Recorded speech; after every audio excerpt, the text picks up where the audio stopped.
यह कहानी है भगवान श्री कृष्ण की प्रिय भक्त कर्माबाई की। कर्माबाई बचपन से ही अपने पिता जीवन राम को कृष्ण भगवान की पूजा करते हुए देखती थी। वह कभी भी कृष्ण भगवान भोग लगाए बिना भोजन ग्रहण नहीं करते थे।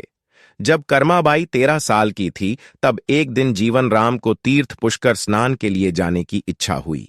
साथ में उनकी पत्नी ने भी पुष्कर स्नान की इच्छा प्रकट की।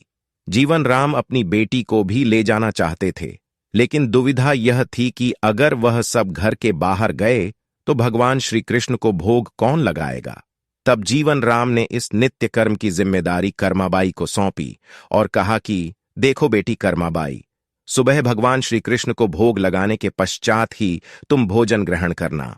कर्माबाई ने भी अपने पिता की हां में हां भर दी। अगले दिन सुबह कर्माबाई ने उठकर सबसे पहले गुड़ और घी डाल के बाजरे का खिचवड्ढी बनाया और भगवान श्री कृष्ण की मूर्ति के सामने रख दिया और बोली, भगवान मैंने आपका भोग रख दिया है, आपको जब भूख लगे तब खा लेना, तब तक मैं घर के काम पूरे कर लेती हूं। इतना कहकर कर्माबाई अपने घर के कामों में जुट गई। काम करते करते बिच बिच में आकर देखने पर जब कर्माबाई को झांत हुआ कि भगवान ने अभी तक खिचड्ढी नहीं खाया है, तब उसे संदेह हुआ कि शायद खिचड्ढी में घी और गुड़ कम है, इसलिए भगवान श्री कृष्ण भोजन ग्रहण नहीं कर रहे हैं।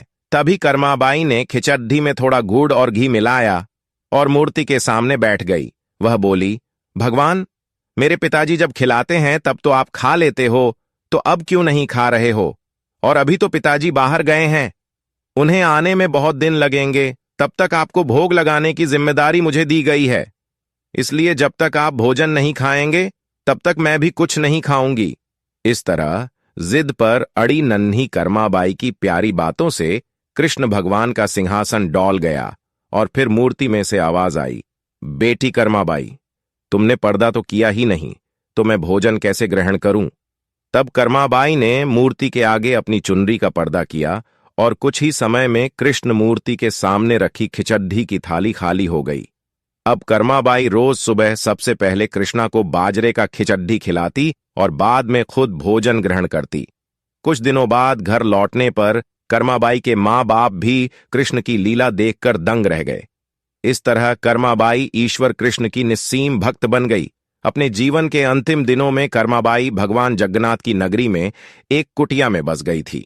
वहां पर एक दिन कर्माबाई की कुटिया के सामने एक तेजस्वी कांति वाला बालक आया और उसने कर्माबाई से कहा, मुझे भूख लगी है मां, खाना दो।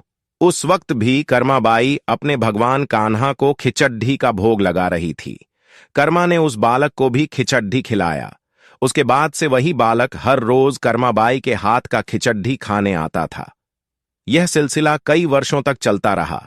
वह बालक कोई और नहीं, स्वयं जगन्नाथ भगवान थे, क्योंकि जिस दिन कर्माबाई का देहांत हो गया उस दिन जगन्नाथ भगवान की मूर्ति की आंखों से आंसू बह रहे थे और उसी रात मंदिर के पुजारी के स्वप्न में जगन्नाथ भगवान आए और अपने दुखी होने का करना बताया कि उनकी परम प्रिय भक्त कर्माबाई गोलोक सिद्धार गई है।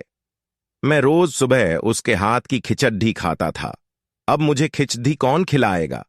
अगले दिन से मंदिर के पुजारियों ने निर्णय लिया कि भगवान को रोज बाजरे के खिचड़ी का भोग लगेगा और उस भोग का नाम दिया गया कर्माबाई की खिचड़ी।